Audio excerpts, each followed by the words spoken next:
కార్యక్రమంలో ఇప్పుడు స్థానిక కౌన్సిలర్ గారు చెప్పినట్టుగా మీ దగ్గర ఉన్నటువంటి ఎటువంటి ఇబ్బందులు లేకుండా ఖచ్చితంగా ఎవరైనా అర్హుల జాబితాలో లేనట్లయితే అర్హత ఉండి అర్హుల జాబితాలో రాని వాళ్ళు ఎవరైనా ఉంటే దయచేసి 2 కౌంటర్స్ పెట్టామండి. ఇందిరమ్మ ఇళ్ళ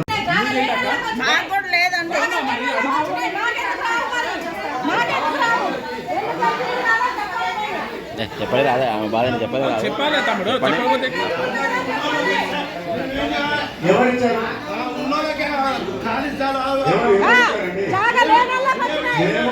చెప్పేది వినండి మీరు. మేము ఏదైతే దయచేసి ఒక్కసారి వెళ్ళి కూర్చోండి అన్నారు. ఫస్ట్ అమ్మ వెళ్ళి కూర్చోండి. కూర్చో అమ్మా, అందరు కూర్చోవాలమ్మా. మీకు సంబంధించినటువంటి ఎటువంటి డౌట్స్ అయినా క్లారిఫై చేస్తాం. ముందైతే మీరు వెళ్ళి కూర్చోండి. కూర్చోండి అమ్మా, అందరు కూర్చోండి అమ్మా, కూర్చోవాలి అమ్మా. లీస్ట్ ఎవరైనా డౌట్ ఉంటే స్టిక్ చేస్తాం, అక్కడ చూసుకోవచ్చు. దయచేసి మీరు అందరు కూర్చోండి. ఫస్ట్ ఒక్కొక్కరు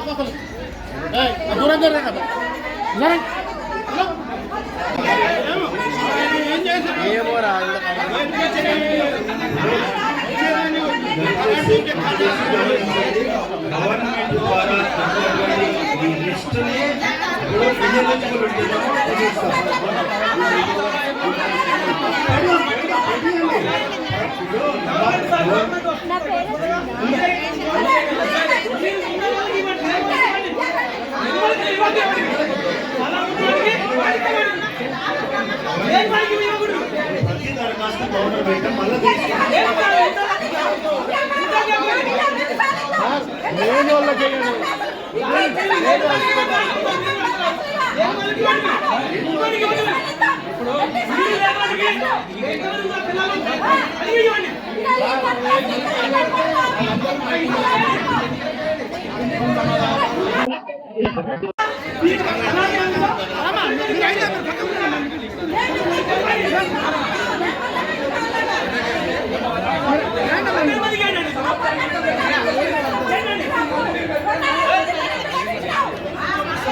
ఒకటి, మీరు ఈరోజు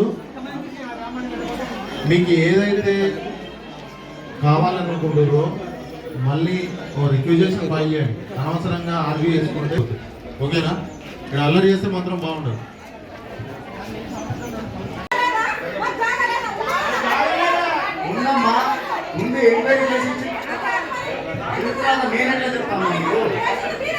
నేనే చేసినమ్మా 376 మంది నేను చేసిన మీ బాధ అట్లే లేదు.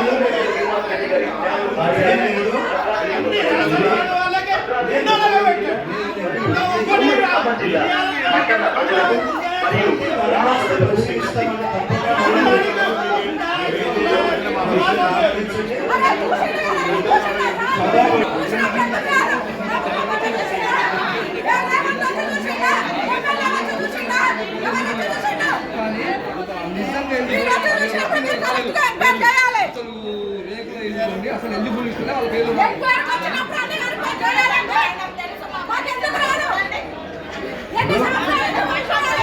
దరఖాస్తు మనం తీసుకుంటాం. ఒక్కసారి వినండి. ఇంతటితో అయిపోలేదు ఈ ప్రోగ్రామ్, ఇంతటితో అయిపోలేదు. అమ్మా మీరు అందరు కూర్చోండి ఒకసారి. మీ డౌట్స్ మొత్తం కూడా నేను చెప్పినాక జాగా లేని వాళ్ళకి ఎట్లా శాంక్షన్ అంటే దీని ఉద్దేశము 2 లిస్ట్ ఇస్తాను. నేను చెప్పినాక మరి డౌట్ అడగండి. శారక ఇప్పుడు నీ ఆవేదన కరెక్టే. నేను చెప్పేది ఏంటంటే అనురాధక ఇది చెప్పిన తర్వాత వినండి. అంటే ఆవేదన కాదు, వాస్తవం జరిగింది వాస్తవమే, కానీ జాగా లేని వాళ్ళు ఎలా ఎలిజిబుల్ అయ్యిందంటే ఈ గవర్నమెంట్ ఉద్దేశం ఏంటంటే ఆగండి అమ్మా, అందరు ఆగండి. దీన్ని అర్థం చేసుకున్న తర్వాత మీ డౌట్ ని ఆఫీసర్ని అడిగితే ఆఫీసర్ జాగా లేని వాళ్ళు ఎలా ఎలిజిబుల్ అయ్యారు మళ్ళీ మీద కట్టుకుంటే అది కాదు. దీని ఉద్దేశం ఏంటంటే నిజంగా ఎలిజిబుల్ అయిన వాళ్ళకి జాగా లేకపోతే ఏంటంటే గవర్నమెంట్ మొన్న ఎవరికైతే జాగా లేకుండా 800 మందికి పదకొండు ఇచ్చారో దీన్ని సెకండ్ ఫేజ్ మీద ఇప్పుడు జాగా ఉన్న వారికి 275 మంది లిస్టు, 110 మంది ఏమో జాగా ఉన్న వాళ్ళకి వచ్చినాయి, 165 మంది ఏమో జాగా లేకుండా ఎలిజిబుల్ అయిన వాళ్ళు. అంటే ఈ 165 మందికి కట్టుకోవడానికి స్థలం అయితే లేదు, కానీ వీళ్ళు కూడా ఇందిరమ్మ ఇల్లు కట్టుకోవడానికి అర్హులు అని అర్థం. అప్పుడు ఏం చేస్తారంటే ఈ లిస్ట్ లో ఈ 275 మందికి అమ్మా నేను సభాముఖంగా చెప్తున్నా, ఈ 275 మంది ఎలిజిబుల్ లిస్టు కానీ దయచేసి చెప్పేది వినండి అమ్మా అందరూ ఒక్కసారి. గౌరవ కౌన్సిలర్ గారు